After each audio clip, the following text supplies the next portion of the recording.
I'm not sure Russia-Ukraine has done much to change what the trends under the surface already were. Obviously, there's a giant wild card out there, and that's Russia. But we're optimistic. The Russians are willing to ramp up this war right now. This Russia risk is not going away. We shouldn't be worried about an iron curtain, but a weak curtain. This is Bloomberg Surveillance, Early Edition, with Anna Edwards, Matt Miller, and Kailey Leinz. It's 9 a.m. in London, 5 a.m. in New York, and 5 p.m. in Hong Kong. Our top stories today. Bringing back memories of the bad old days, the sell-off in China stocks evokes the 2008 crash. Meanwhile, Beijing says it wants to avoid being slapped by U.S. sanctions over Russia war. President Biden runs into another Joe Manchin roadblock. The West Virginia senator has likely doomed Sarah Bloom Raskin's nomination to the Fed's supervision chief. And Russia's $150 billion default nightmare. Bond payments due Wednesday could lead Moscow's first foreign currency default in more than a century. Welcome to Bloomberg Surveillance. This is the Early Edition. I'm Danny Berger in London with Matt Miller and Kailey Leinz in New York. Anna Edwards is off today. And Kailey, an ugly session in China, and the baton now passed to Europe as declines start to stack up.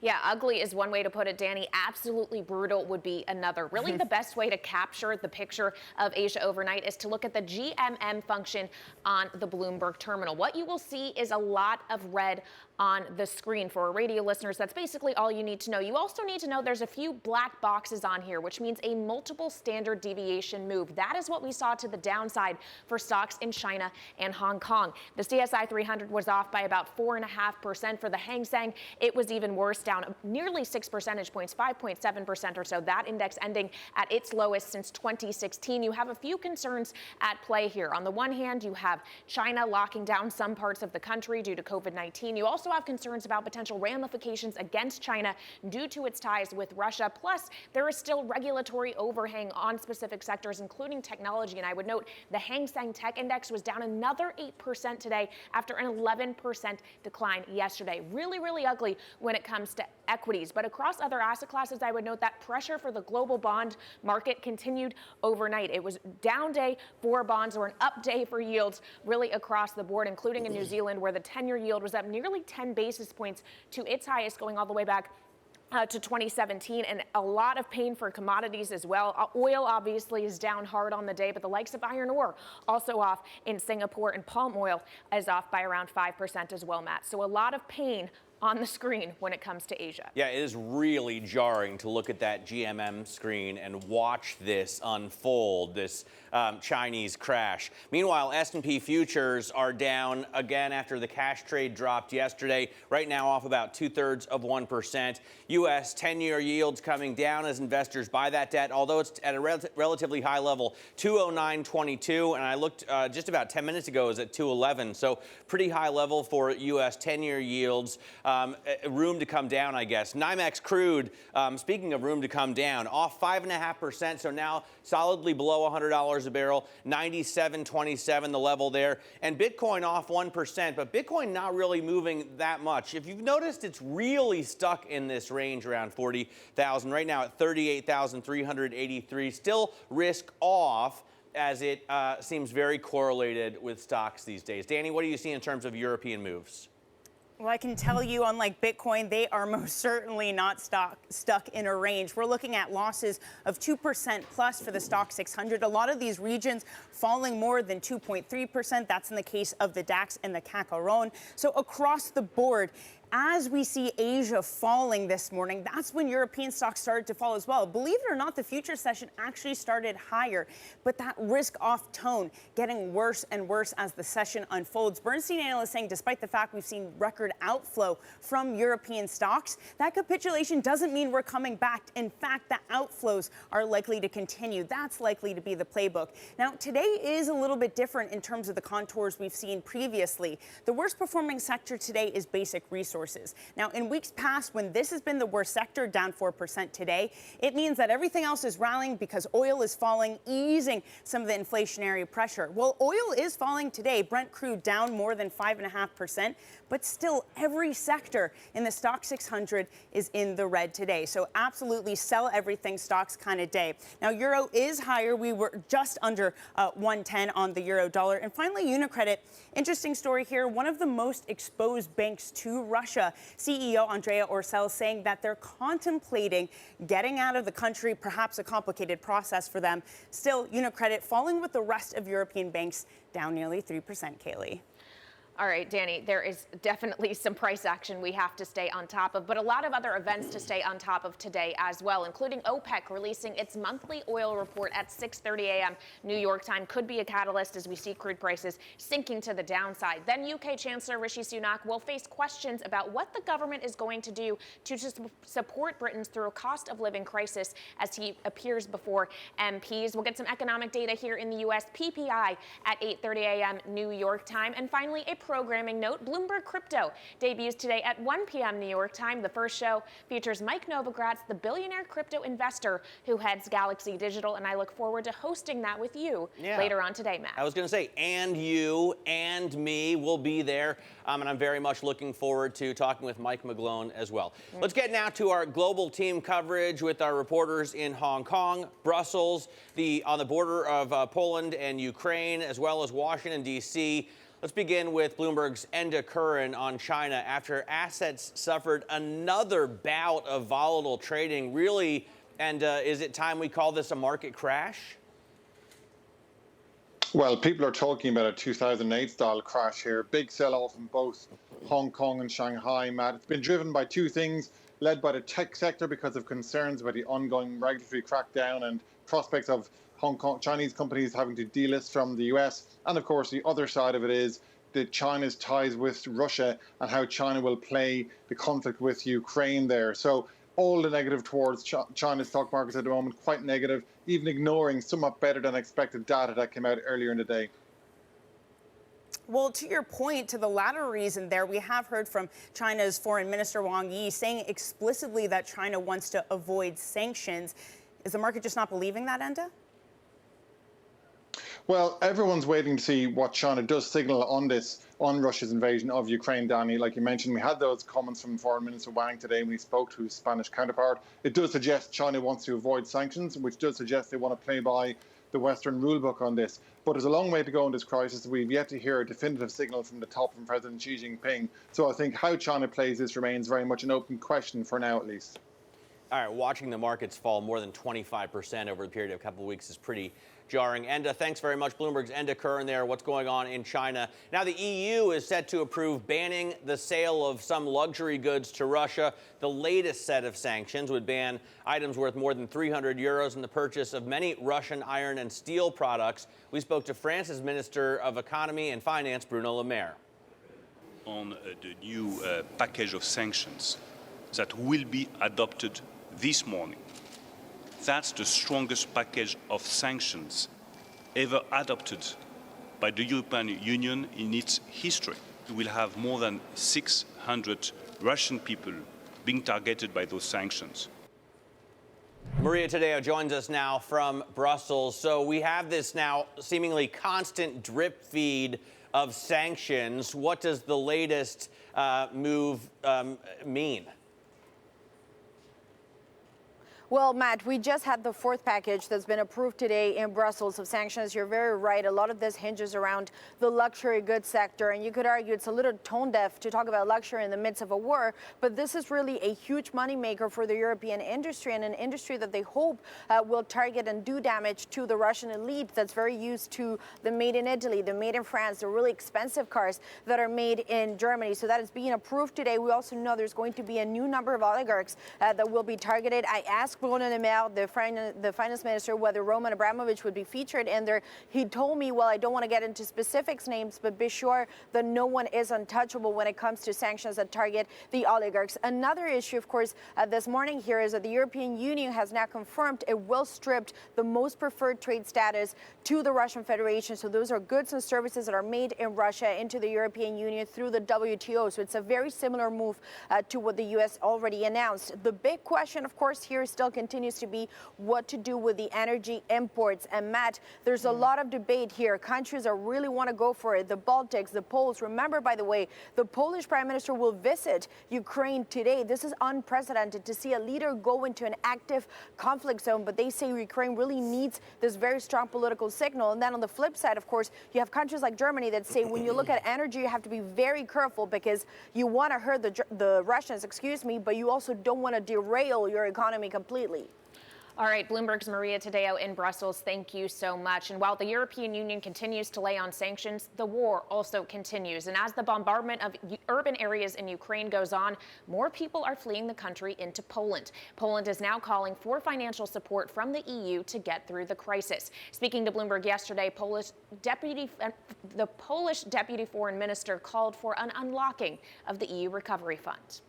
We need much more funds also for the member states accepting refugees. We need unblocking of the funds that are destined to effective recovery and resilience. The post-COVID funds are also needed for this reason because we need to have this recovery also expanded now for the bigger needs. We are a much bigger society now. We need much bigger capacity. Let's get more with Bloomberg's Aggie Cantrell, who joins us from the Polish-Ukrainian border. So, Aggie, how exactly is Poland supporting the refugees arriving in the country? Yes, Kailey. So firstly, there have been over 1.5 million refugees that have come into Poland alone in the last couple of weeks since the war began. And what's crucial right now is that the Polish government is able to house the people who want to stay in Poland. A great deal of the refugees that I speak to here in Medyka and in other places in Poland say they want to stay relatively close to their homeland because they hope that they will be able to return relatively soon. And so what they're concerned with now, the Polish government's concerned with now, is housing people, getting people into the labor market, and also for the many children that have arrived. Remember, a lot of the people who have arrived are children and women and elderly people. For many of those children, it's really a question of whether or not they can enter the education system in Poland. All right, Aggie, thanks very much for your reporting there from the border of Poland and Ukraine. Ukraine's president is to make a rare wartime address to both chambers of the U.S. Congress. In a virtual speech planned for Wednesday, Volodymyr Zelensky is expected to ask for more aid. Bloomberg's Washington correspondent Joe Matthew joins us now. So, Joe, what exactly do we expect from Zelensky? Well, he requested this opportunity, Matt, after a private session was held with lawmakers a little more than a week ago. The stakes are much higher this time, Matt, and the audience will be much larger. This is going to be live streamed and it will be provided to TV networks. So he'll be speaking to more than just those who are in the room here in what will be, as to your point, a virtual address. It's certainly expected to be better received than when Zelensky's predecessor, Petro Poroshenko, addressed Congress after Russia annexed Crimea in 2014. It did not result in more hardware going to Ukraine. This time is already different. And because it's a virtual address, lawmakers will gather not in the House chamber, Matt. They're going to be in an auditorium in the Capitol complex to watch this. No guests are allowed. Zelensky is expected to thank lawmakers for the $14 billion in aid that was passed just last week. And to your point, he will ask for more. And in some cases, things he probably will not be able to get. Namely, though, more surface-to-air missiles, more defensive systems to keep against Russian mortar attacks that have just been incessant lately. He'll also ask again, most likely for the MiG-29s, controversially not delivered yet. A group of about 50 bipartisan lawmakers issuing a letter to the Biden administration asking them to reconsider that decision, give the jets to Zelensky. We'll see if that speech tomorrow adds to the momentum there. Joe, elsewhere on D.C., Biden's nomination of Sarah Bloom Raskin for the Fed is facing opposition from Senator Joe Manchin. Is this the end of the line for Raskin? It sure seems like it. The senator from West Virginia has managed to do it again here after scuttling Democrats' plans for Build Back Better.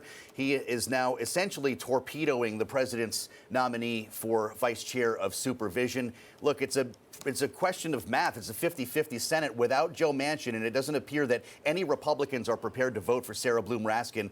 This nomination appears to be dead on the water, leading many to wonder this morning if Sarah Bloom Raskin herself will withdraw this nomination and allow the other four to move forward. All right, Bloomberg's Joe Matthew in D.C. Thank you so much. And of course, you can listen to Joe every weekday on his radio program Sound On. That's at 5 p.m. Eastern Time on Bloomberg Radio. Now let's quickly get back to the markets and take a look at some stocks moving in pre-market trading here in the U.S. One I wanted to take a look at is Tesla. It's moving to the downside by about 1.3%. It has now raised prices on all of its vehicles after Elon Musk, the CEO, talked about the rising costs the company is facing. This is actually the second round of price increases in just a week. The cheapest car, Model 3, on the website right now is just under $47,000, a 3 to 5% increase in both the U.S. and China. Speaking of China, we of course saw the pain continue for Chinese equities and specifically Chinese tech stocks overnight. That is once again reading through to ADRs of those companies here in the U.S., including Alibaba, which is down nearly 7%. And finally, with the declines we're seeing in oil, the energy complex is under pressure for a second day. That includes the likes of Chevron, which is down almost 3.5% before the bell, Danny. A lot of these levels of selling, people are asking the question, are we seeing capitulation? And coming up, we're going to pose that question to some of our guests. We'll be speaking to Marc Ostwald, global strategist at ADM Investor Services. And on the war in Ukraine, we'll be talking to Sudha David-Wilp, German Marshall Fund Deputy Director and Senior Transatlantic Fellow. Plus, Russia's default nightmare.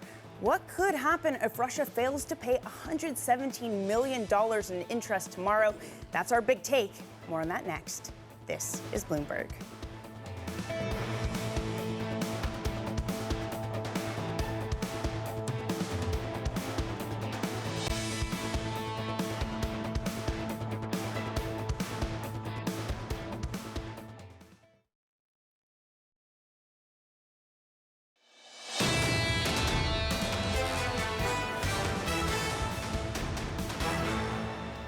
This is Bloomberg Surveillance, the early edition. I'm Danny Berger in London alongside Matt Miller and Kailey Leinz in New York. Anna Edwards is out today.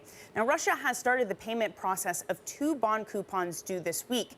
Failure to pay or paying in rubles instead of dollars may put the nation on course for its first default of foreign currency since the aftermath of the 1917 revolution. Joining us now is Dana El-Baltagi, Bloomberg managing editor for credit. So, Dana, the $117 million are what's at stake here. But of course, in the grand scheme of Russian debt, that's not that much. So how do you categorize the significance of a missed payment? Well, see, this is the thing. I don't think we've ever been in a position like this before where you have an issuer that has a lot of money but doesn't have access to it. So what we're going to be seeing this week is how this payment is going to be made and whether or not people will deem this as a default. Now, if it is deemed as a non-payment or there is an issue with the payment, then Russia has effectively 30 days in order to sort that out before it is officially deemed a default. Payment in rubles, I'm guessing that doesn't meet every contract, right? Is that allowed? Well, with these 2 bonds, there is no fallback option. So the payment is meant to be made in dollars. Now, again, we've not been here before, so we don't actually know if that means a default. We need a higher power, some sort of, a group of bondholders or some sort of ruling to say that this is effectively a non-payment. Because Russia is arguing that it is paying. Therefore, there could be a long legal battle. Well, tomorrow's certainly going to be an interesting day, which is probably an understatement. Dana, thanks so much for joining us. That's Dana El-Baltagi. And of course, to check out her story, NI Big Take Go on the terminal is where you want to check it out. This is Bloomberg.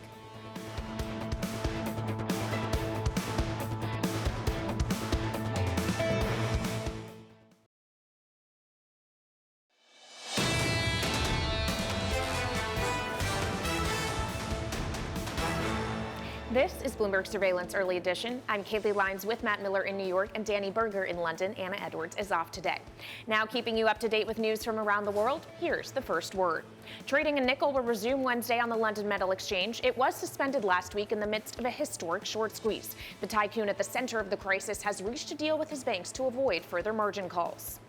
Lockdowns aimed at stemming the spread of coronavirus in China are disrupting the operations of a number of businesses. Apple supplier Honhai is stopping production at its sites in Shenzhen. Toyota and Volkswagen also have halted output at several factories. The lockdowns affect more than 45 million people. A year after a giant container ship got stuck in the Suez Canal and disrupted trade for months, another evergreen marine ship has run aground. This time, the Ever Forward got stranded in the Chesapeake Bay after leaving the port of Baltimore. Authorities say the ship's grounding is not blocking other vessels. And Tesla is raising the prices on all its electric vehicles after CEO Elon Musk said that costs were increasing. The cheapest Model 3 in the U.S. is now just under $47,000. Credit Suisse says the price hikes were between 3% and 5% in the U.S. and China. And of course, Tesla is moving slightly lower in pre-market trading, but that's in tandem, Danny, with the broader market. Right. I just want to know if I can get a discount if I pay in Dogecoin or Bitcoin. Not that I have You can either get a tax of them, rebate if you buy it here, $7,500. So that puts the price under $40,000. There we go. Guess I gotta move back to the U.S. to get a Tesla. We'll see. Well, coming up, market conversations continue. We're going to talk to Marc Ostwald, ADM Investor Services global strategist and economist. This is Bloomberg.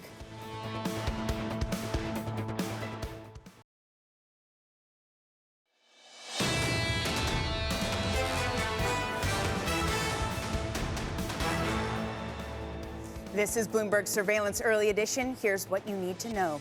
The sell-off in Chinese stocks got worse today. There's growing concern about the country's ties with Russia and what that could mean for equities. China's foreign minister says the country wants to avoid being impacted by U.S. sanctions over Russia's war.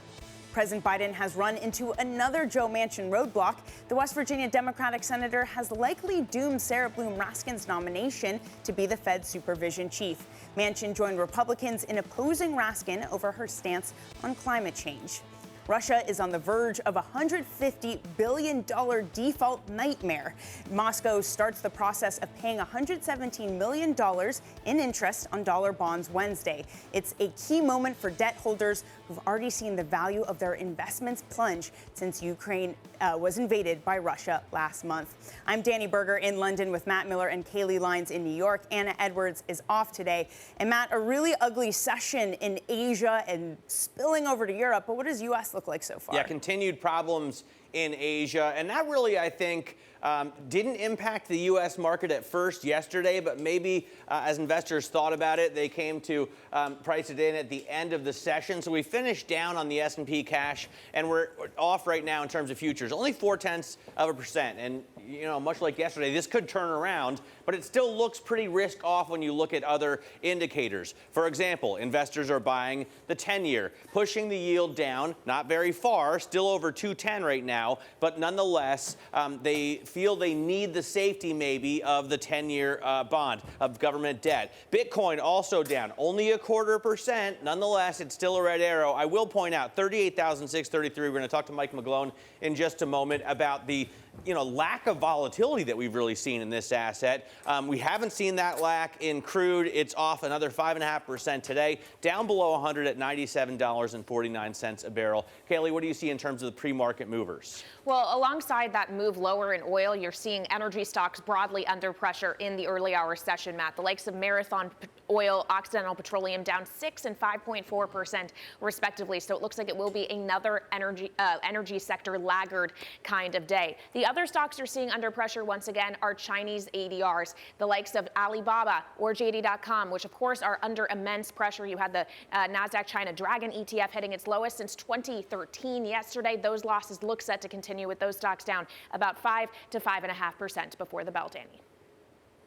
Kailey, it's still an ugly day in Europe, but not as bad as it had been. At one point, we were down 2% on the stocks Europe 60, now 1.9, so still not great, being led lower by basic resources. Much the same story you pointed out with the energy complex moving down in the U.S. pre-market. We are looking at a euro that's stronger today, up 0.5%. Hard to divine the day-to-day moves, but there had been some hope for fiscal stimulus over the weekend, so perhaps adding in to a brighter euro picture.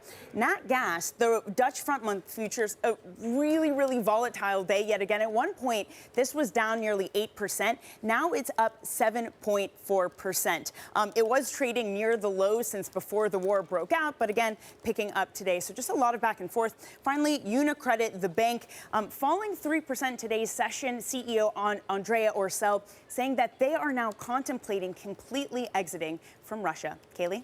All right, well, speaking of Russia, Danny, we are getting some headlines out. Breaking news just crossing the Bloomberg terminal. The UK is announcing a ban on exports to Russia of certain luxury goods. The list will include vodka, which will now face an added 35% tariff.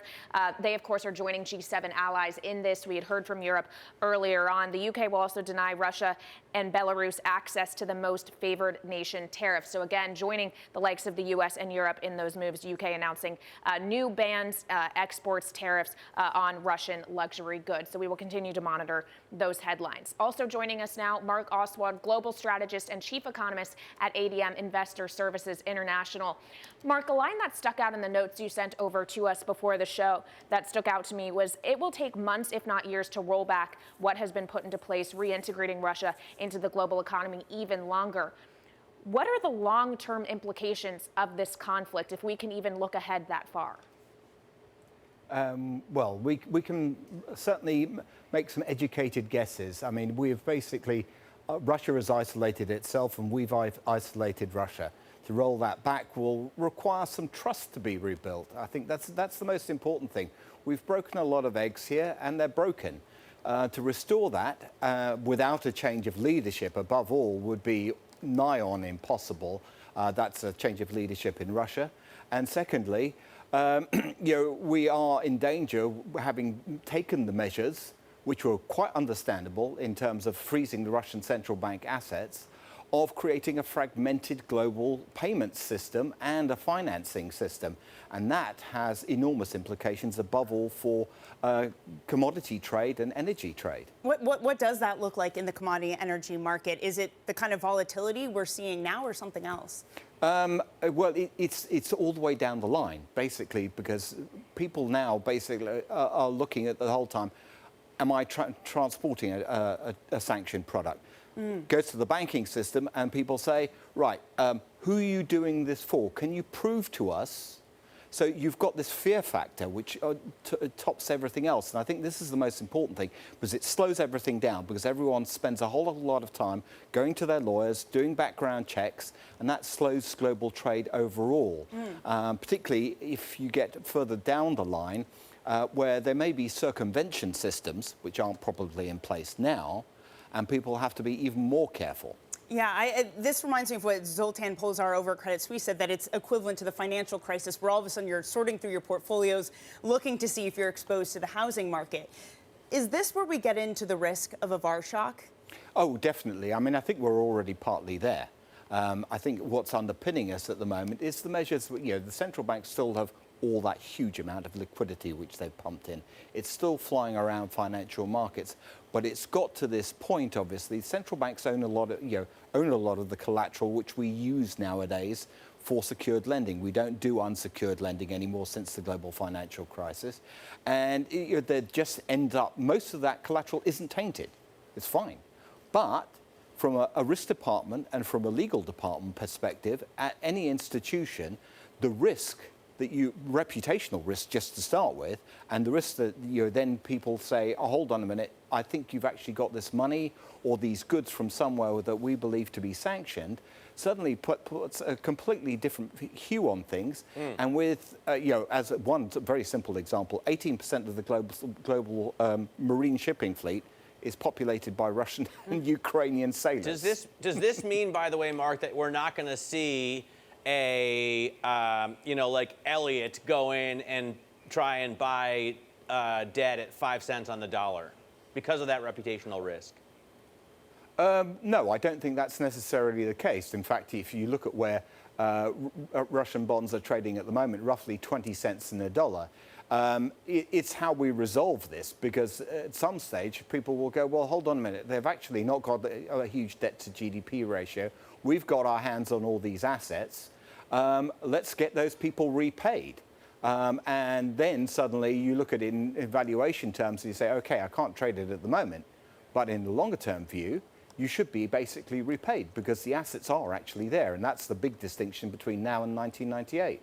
But there are going to be some assets that can't be recovered. I mean, I just think of the airplane story. You know, these carriers have got all this leased aluminum over in Russia, and insurers are already starting to figure out how they can pay back the lessors because they're not going to get those planes back.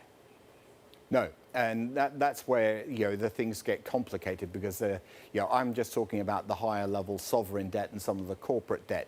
But that sort of area, yes, there is going to be basically what one would call capital destruction going on here because these things are in effect worthless, and insurers, above all, are certainly not going to, you know, they're going to demand very high premiums for a start because of the risk. And secondly, they're going to be very cautious about what they're actually insuring. So perhaps facing a world of a lot of write-downs. Marc, really great to have you on the program this morning. That's Marc Ostwald, Global Strategist and Chief Economist at ADM Investor Services International. Coming up, Sudha David-Wilp, German Marshall Fund Deputy Director and Senior Transatlantic Fellow. We continue the conversation on Russia-Ukraine.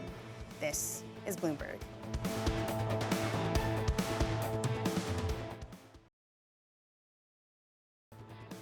This is Bloomberg Surveillance Early Edition. You're looking live at the principal room. Coming up later today, Ethereum co-founder Joe Lubin. That's at 5:30 p.m. in New York, 9:30 p.m. in London. This is Bloomberg.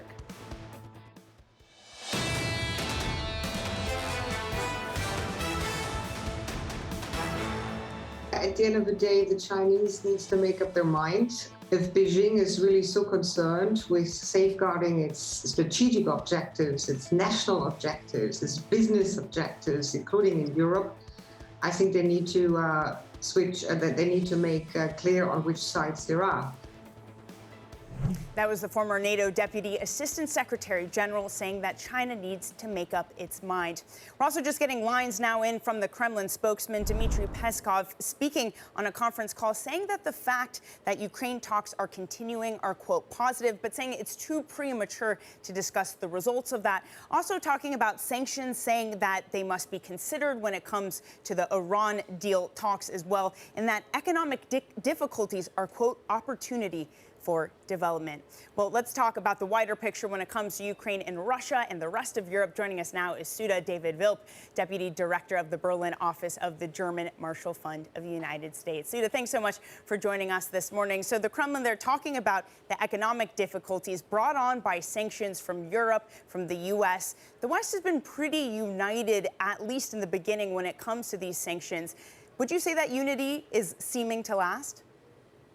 Good morning, Kailey. Yes, I think the West has been very coordinated and really on message since the war has started. It's been quite impressive, but the question is it sustainable? Are we starting to see cracks? I mean, we've seen that Germany has balked at imposing a gas embargo against Russia, and even the United States has been very skittish about sending those requested MiG fighter jets to Ukraine.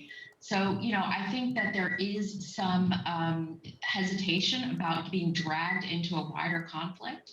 But of course, the stakes are very high and the West is staying coordinated. But, you know, we'll have to see how it all plays out. There's also domestic pressure here in Germany and in the United States.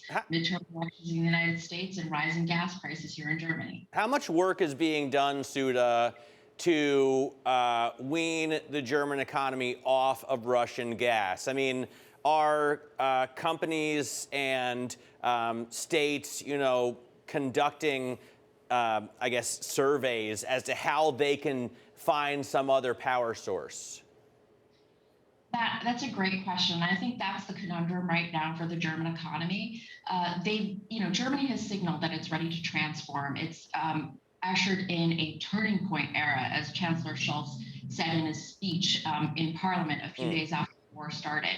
And certainly military, Germany is starting on this path. They signaled that they were going to purchase the F-35 from Lockheed Martin yesterday. So this transformation is happening, and this will signify a military power in Europe. But it's not necessarily helping Ukraine right now. And that, of course, also goes to energy, because Germany is very worried about heating homes at the end of the year, as well as keeping its industry moving along. So I think this is going to be the sticking point right now. And it's a matter, will the government move first to wean itself off of Russian energy, or will Russia, in fact, turn off the valves? By the way, it's definitely apparent in the military purchases that Germany wants to make. I thought it was interesting that they want to buy twice as many F-35s as Eurofighters. Are European armed forces not happy with the Eurofighter project?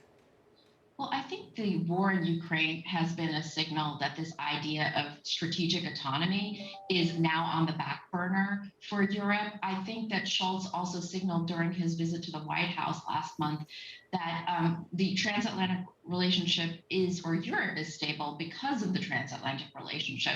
So I think there is a realization that the United States is still very much needed for security in Europe. The German military transformation is going to take a while. The armed forces in Germany is in a woeful state, and there's going to have to be strategic thinking on how to ramp up quickly to adjust to the new security environment in Europe. Sudha, I want to pivot to China because, of course, we heard from China overnight saying that it would like to avoid any U.S. sanctions as it relates to its relationship with Russia. And we know that Europe is economically sensitive to Russia, specifically when it comes to the energy story, but it also is very economically dependent on China. Is it likely that should any retaliatory action be taken, Europe would take part in that against China?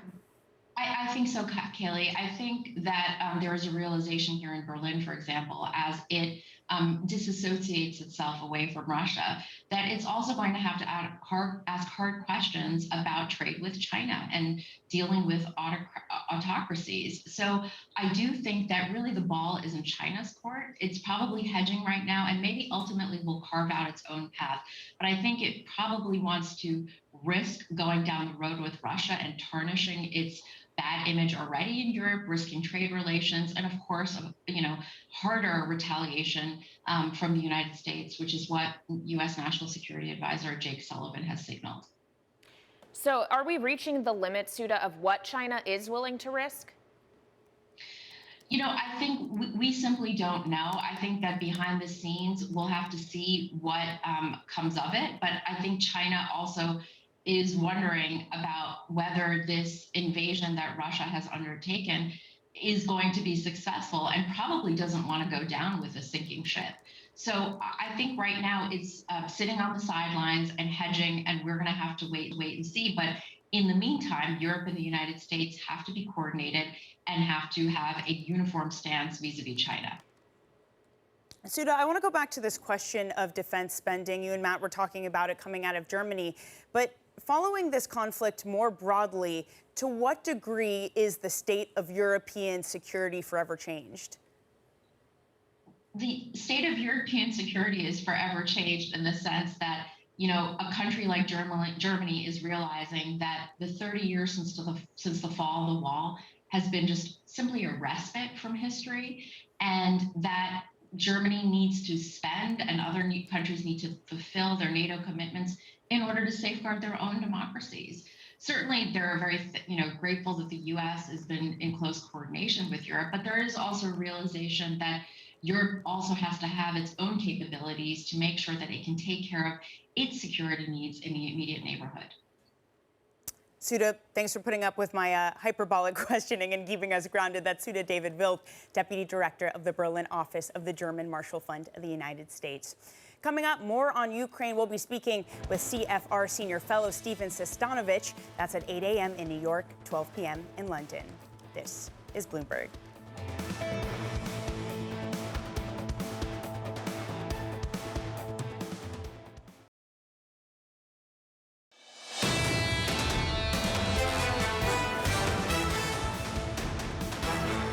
This is Bloomberg Surveillance Early Edition. I'm Matt Miller with Kailey Leinz in New York. Danny Berger is with us out of London. Anna Edwards is off today. Later on this afternoon, Kailey and I will debut Bloomberg Crypto, the brand new weekly show that covers the people, transactions, and technology shaping the world of decentralized finance, DeFi. And Mike McGlone, Bloomberg Intelligence commodities and crypto strategist, will be among our contributors. You'll see this man often. Don't confuse him with me, even though we have the same haircut. He joins us in the studio today, and I guess the differentiator will be your trading jacket. You got that in the pits in Chicago, right? Long before the days of Bitcoin. Now you're down, usually you're down in Miami Beach. Is that kind of the heart of the crypto world? Well, it's not really Miami Beach, Matt. It's Miami in the city, but it is becoming that way. Mayor Suarez is very much pro-crypto, and it's a unique thing about that South American connection. I mean, they all understand melting currencies, so they all have an exposure, at least they think they want to have an exposure, something to protect them and hedge them, and you're really seeing that what's happening in the war in Russia-Ukraine. You can get that bit of that melting currency protection from cryptos. That would make sense if we looked at it as a place that you'd go to as a haven, right? But a lot of people are saying it aren't, and they're showing the correlation chart as proof of that.